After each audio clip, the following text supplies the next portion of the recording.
Angela has traveled all the way from Omaha, Nebraska to share her story. And she has a Bachelor of Fine Arts in Sculpture from the University of Nebraska. She's had residencies at the Bemis Center. She's also had a residency at the Union for Contemporary Art. She has had a solo exhibition at the Wanda Ewing Gallery called Don't Tell Me, I'll Tell You. That was the title of the show.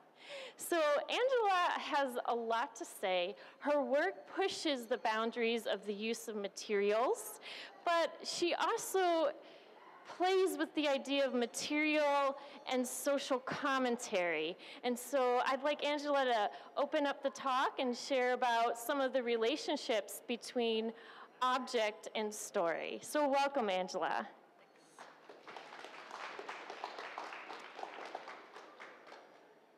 Okay, so in the last maybe 2.5 years, I've started making work that deals with identity and racial identity versus perceived racial identity and how I actually identify myself racially.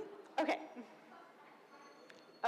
so for the last 2.5 years, I've been making this work about identity, and I find that I am in an interesting situation where most people can't guess what race I actually am, so it opens up these generally awkward situations where people are having conversations with you that are inflammatory, a little offensive, really stressful because people can't identify what race I am.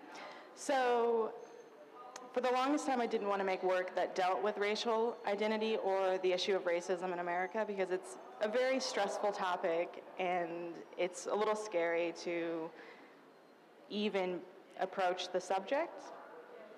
And so I started making work that dealt with race, and that was all language-based, which is primarily my background. I'm really interested in language and how language becomes a part of our emotional baggage that then affects all the relationships we have. So I started to do essentially hate speech in like really glittery, pretty text on walls, and as part of a solo show. And then I also made the first incarnation of self-portrait, which was kind of a portrait at the age of 30, looking at my childhood, my adolescence, and my early adult life. And so I was trying to play with the idea of how you show a portrait of a person without showing a person. And so I started thinking about the materials that I would use in my portrait. And from my childhood, I experienced a lot of bullying because I went to predominantly black schools when I was really little and then was bused to white schools when I started 8th grade.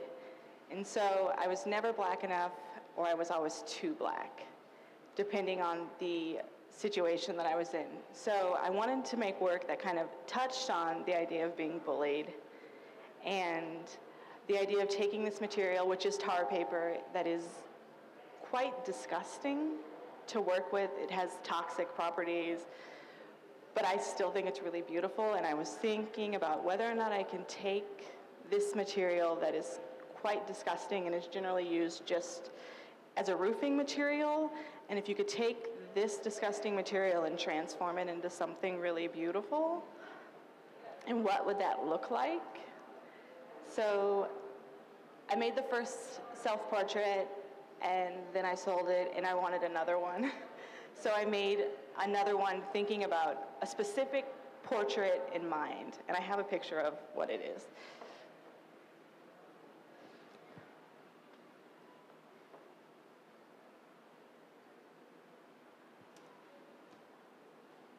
So, yeah.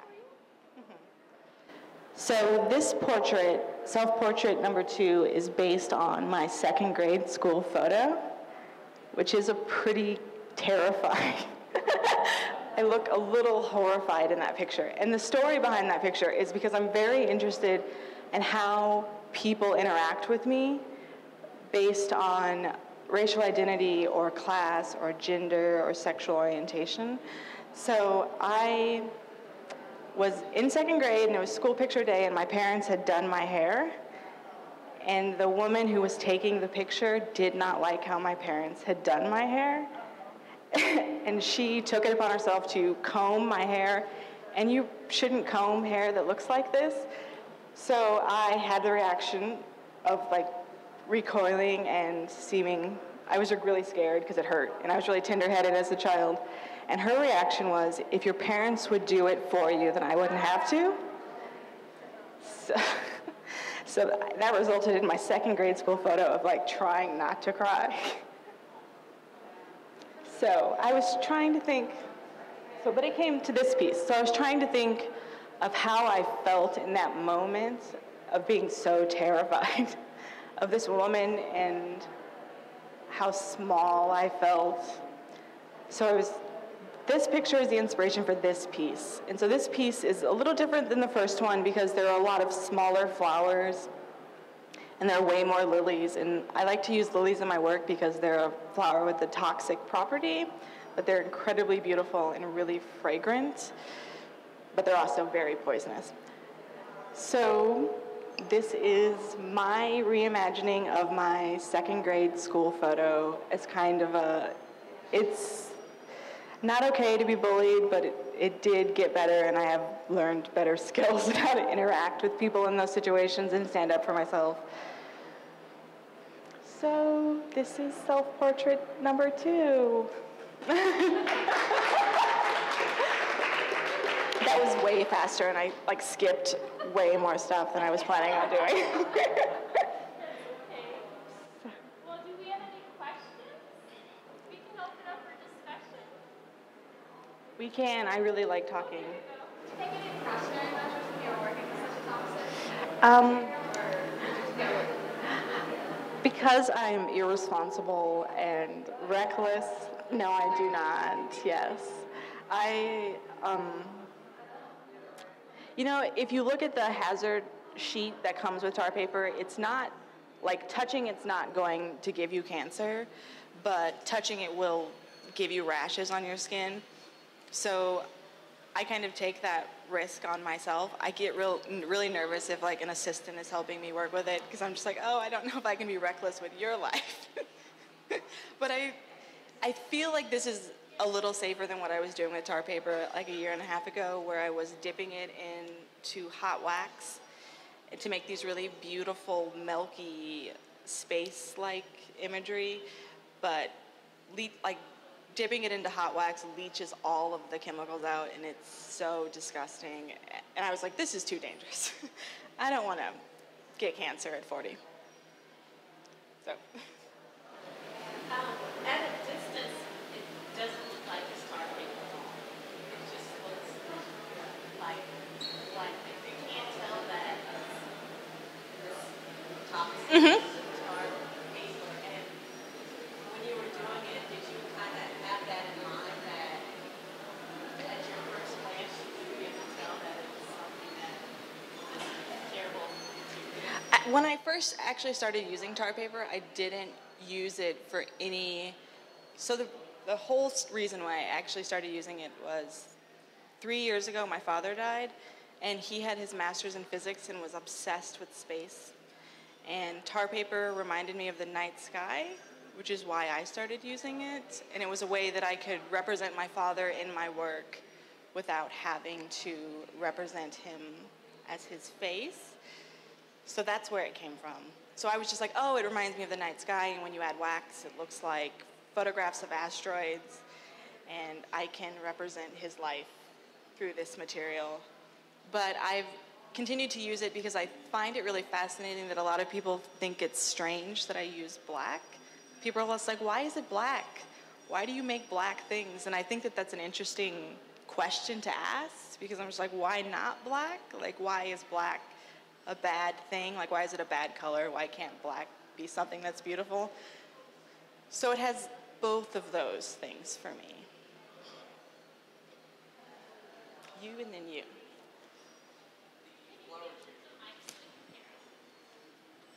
The flowers you chose, there's clearly more than one variety. Are they all poisonous flowers, like with the lilies, or why'd you choose them? Grab the mic and then hold it really close. Okay, I'll talk. So I started thinking about, in the first self-portrait, I picked 6 flowers, and I felt like they represented myself along with 5 of my friends who had all had pretty traumatic upbringings. So I was trying to imagine their personality, and I wanted them to not be so based on real flowers. I wanted them to be kind of this whimsical, underwater, fantastical piece.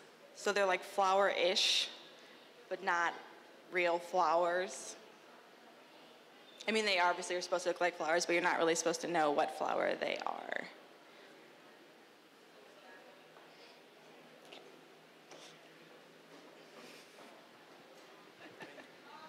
Did you find that you could manipulate this material at room temperature, or did you have to warm it up in order to get it to do what you wanted it? Tar paper actually comes on just huge rolls, and it's really flexible as long as it comes in 2 weights. It comes in 15 gram and then 30 gram. And I use the 15-pound weight, which it's essentially like paper. It's really, really flimsy, and you only really kind of notice that it's toxic once you start kind of cutting into it and you're kind of releasing all of the chemicals that exist between the layers. But if you use the 30-pound, it's actually really gross. It's really hard to manipulate. You can hardly put a bend in it without it creasing really bad. So I generally stick with the lighter material. And I'd also like to note that some tar paper is actually way more dangerous than the tar paper I use, because some of it is actually impregnated with glass. And I do not use that tar paper because it's way too risky. Any other questions? Oh, there. We'll meet halfway. Did you feel like using this black might bring to mind the word tar baby, and that was something you didn't want or did want? I actually think that it's all of that stuff is there, all of the negative opinions about what blackness is. I really like, it's referencing tar babies, it's referencing the statement black is sin. All of those things are in this work, and it's supposed to be in there. So in the beginning, you can just look at it and be like, that's a really beautiful object, and I think that that's really important for me, that the viewer can engage on that level. But it's so conceptual in its nature, and there's so much stuff built into why I'm choosing the material, why I'm choosing this kind of frame. It's all there. I think it's kind of interesting to play with the idea of these racial stereotypes, because so much of my existence is kind of defined by other people's stereotypes about what mixed people are like. So I live with them all the time and like to poke fun at them.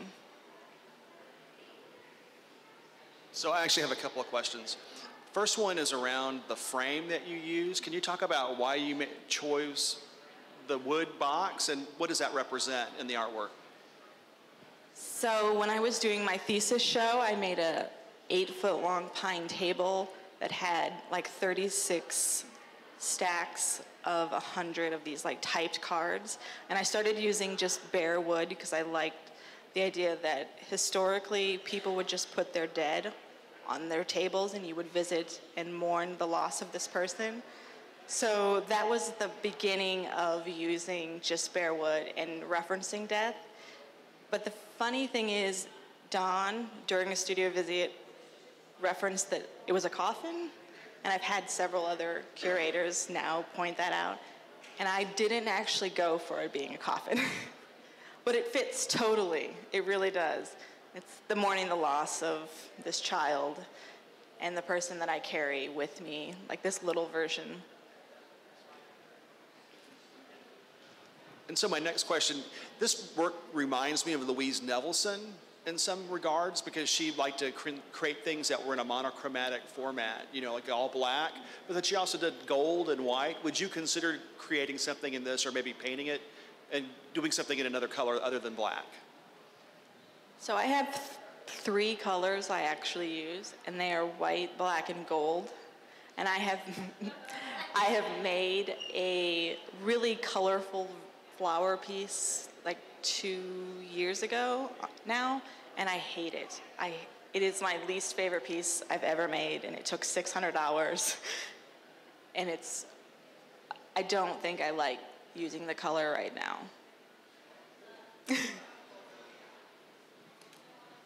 Any other questions? Okay. I've got a question. So this is, wow, that's loud. This is just one of your forms is the flowers, but you also work with text. And perhaps you could share with the audience some of your other artworks and your work with image and text. So actually my background from my BFA is pretty much text-based work.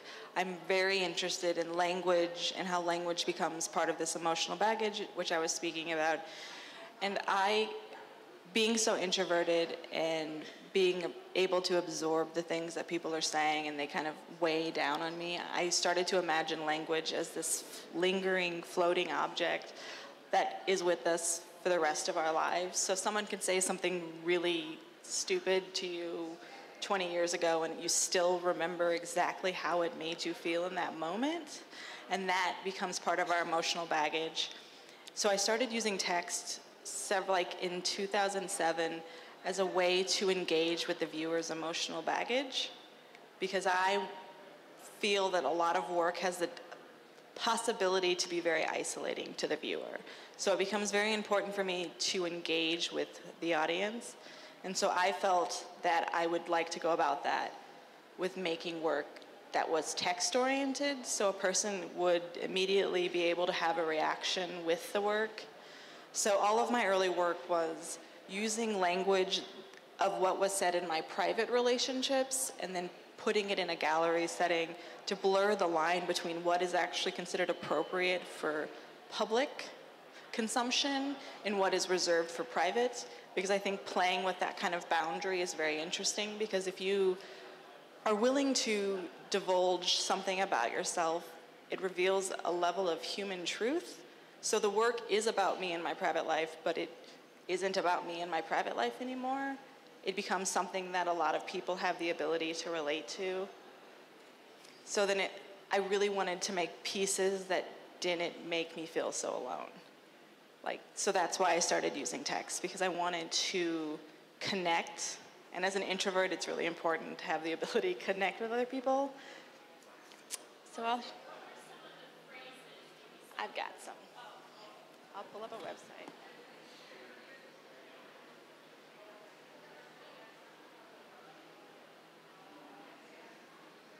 Okay, I actually have a studio.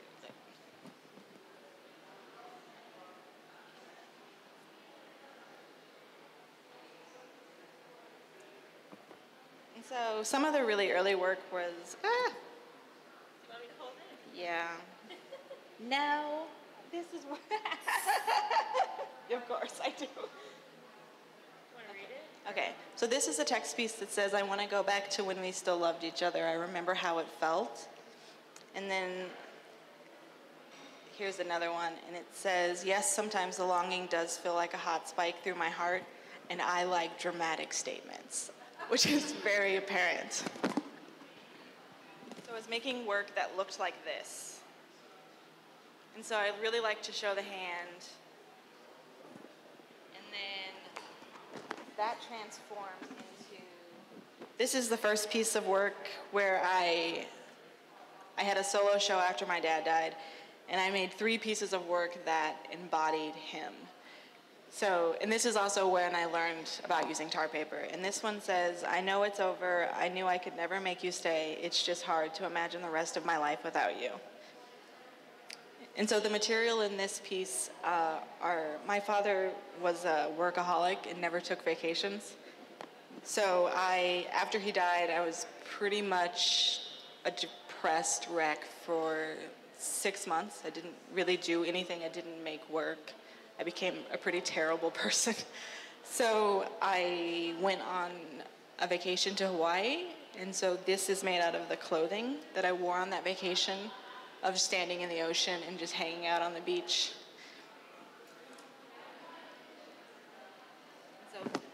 So this is a piece from 2 years ago, and this is probably maybe the first racially direct piece that I've made, and it says, at a very young age, I became aware that being black in America was viewed as bad.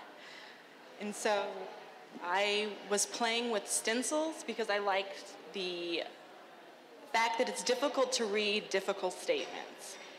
So you have to kind of like focus your eye, and then you're like, oh, that's really terrible.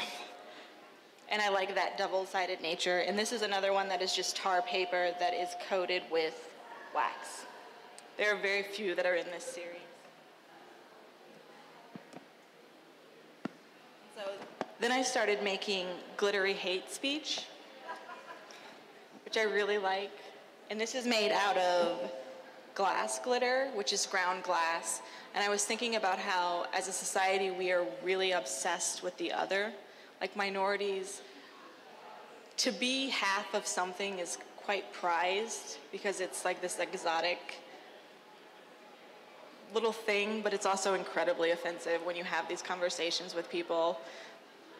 And so this piece is like 16 feet wide and 5 feet tall, and it is a collection of statements from the earliest racially charged statement that I remember as a child to the kind of dialogue that I hear currently as an adult. And I was more thinking about how it has changed a lot. When I was younger, it was more direct statements about race. And now most of the racist comments I hear are about how I'm not like black people, which I think is really fascinating. So some of the statements in this piece are,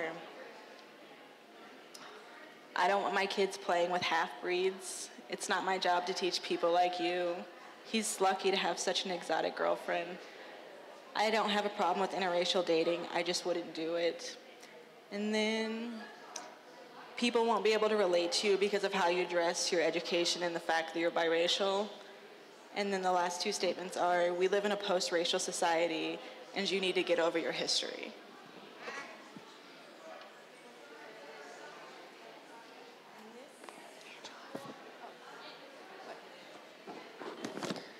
How are those pieces attached to the wall, and how does that relate to the piece? Oh yeah, good call. I bet there's a picture. Insider information. You can take the papers. So primarily I'm really difficult to work with because I insist that the pieces have to be pinned to the wall. So all of these things are hand-cut letters, and they're covered in glue and the glitter, and then they're just pinned on these little straight pins, and they're pulled from the wall, which I really like to do because I think it helps float the words. Like they're like these lingering things that have this weight and cast this really eerie shadow. So this is a technique that I have used for like maybe the last 5 years. And it also makes it incredibly difficult to have other people install the pieces. Because having to explain to someone that they're going to have to take 30 hours to install a piece is not a nice thing. So then I end up just doing them myself because I don't like to bully other people. So yeah, the text is a whole nother side of my work. Is this piece attached to the wall the same way? No, this piece is actually not attached to the wall like that. It actually has really secure brackets. You could probably hang on it and it probably wouldn't break it, because this is a museum and you're not allowed to hang pieces in a way that would actually be very dangerous to the public or the piece. And they own the piece now, so I think that I should respect that. This is one that we all, this is one that we always like to ask, is to share the experience of Dawn or Chad going to your studio, and then now what's next after Crystal Bridges, or how is this influencing your career? So I had a studio visit with Dawn, and it was actually quite fantastic.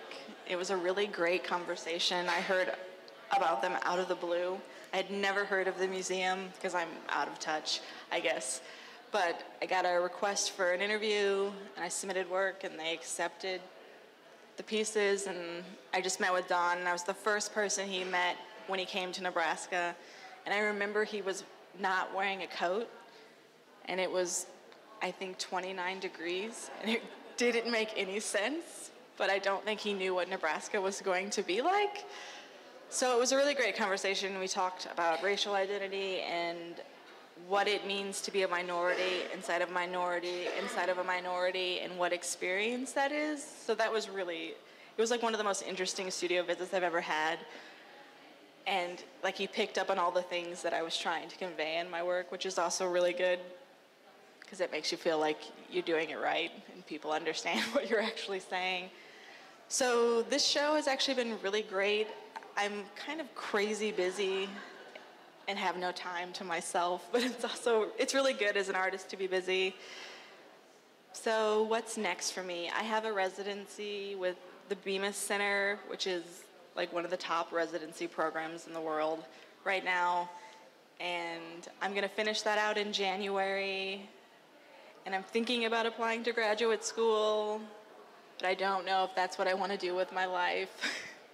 So right now I'm just obsessively making new work, because I feel like I just finished another portrait of my father, and it was 6x6, and it was one of my favorite pieces I've ever made.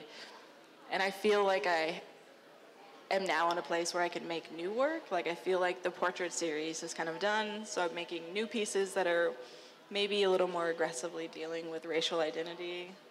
You're kind of creeping me out because they're a little scary, but that's what I'm doing now. It's been really great being here. It's incredibly beautiful. This building is mind-blowing, and the collection is quite fantastic. And to be included in the show is a huge honor. And to be, like, I'm obsessed with those three artists. Like, I have very strong feelings about their work. Yeah, the Wilmer Wilson. Yeah, so I'm kind of geeking out that I'm in the same room as Wilmer Wilson. Yeah, because I'm a nerd, and his work is absolutely fantastic, and it's truly an honor.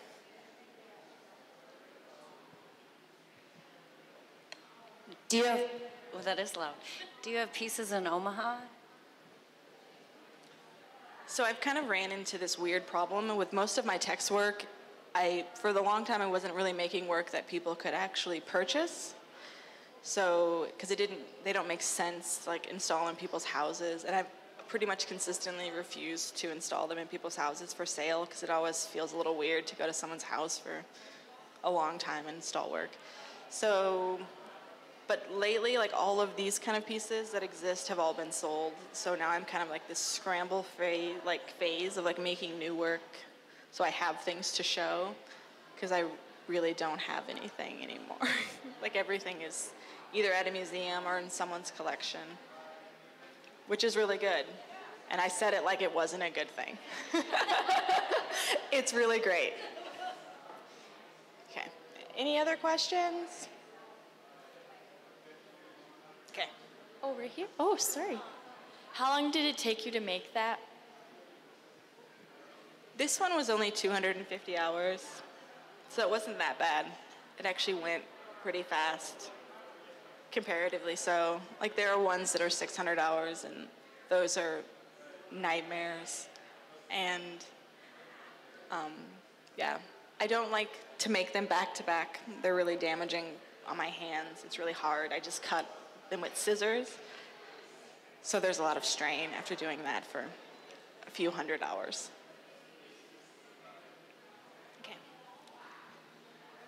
Well, I again want to thank Angela for coming, and you're also, what else are you doing while you're here? I am teaching 2 workshops. Tonight I am teaching a text-based workshop, and tomorrow I am teaching a flower making workshop. Ooh. Well, if you would like to come up and speak with Angela in person, she'll stick around for a little bit longer. I hope you say hi. And again, thank you for the art talk, and thank you for coming.